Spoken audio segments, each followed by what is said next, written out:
অন্যান্য বছরের নেই এই বছরও অনুষ্ঠিত হতে যাচ্ছে বটতলী 2 দিনব্যাপী পৌষ সংক্রান্তি মেলা।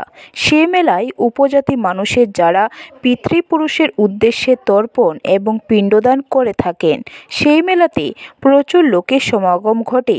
তাই আজ বিভিন্ন দপ্তরের আধিকারিকদের এবং এলাকার লোকজনদের নিয়ে একটি প্রস্তুতি সভা করেন বিধায়ক রামপদ জমাতিয়া।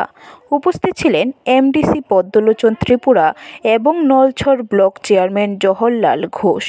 এই সভায় বিভিন্ন বিষয় নিয়ে আলোচনা হয় যাতে মেলাটা খুব সুন্দরভাবে পরিচালনা করতে পারে এবং যে ঘাট দিয়ে পিতৃপুরুষের উদ্দেশ্যে পিণ্ডদান করবেন সে ঘাট যেন সুন্দরভাবে উপস্থাপন করতে পারে এবং যাতে কোনো অঘটন না ঘটে এবং প্রশাসনিক ব্যবস্থা অন্যান্য বৎসরে নয় এই বছরও ভালো করে করা যায় সেই বিষয়ে কথা বলেন বিধায়ক রামপদ জমাতিয়া।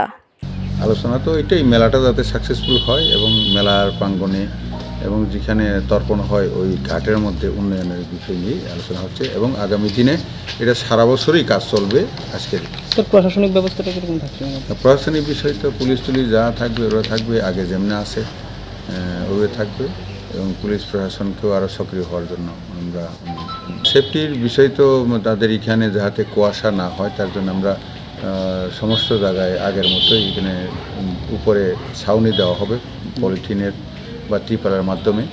জলের ব্যবস্থা এবং শৌচালয়ের ব্যবস্থা আরও বাড়ানোর জন্য বলা হয়েছে, আমরা নিচ্ছি। ব্যুরো রিপোর্ট, খবর ত্রিপুরা।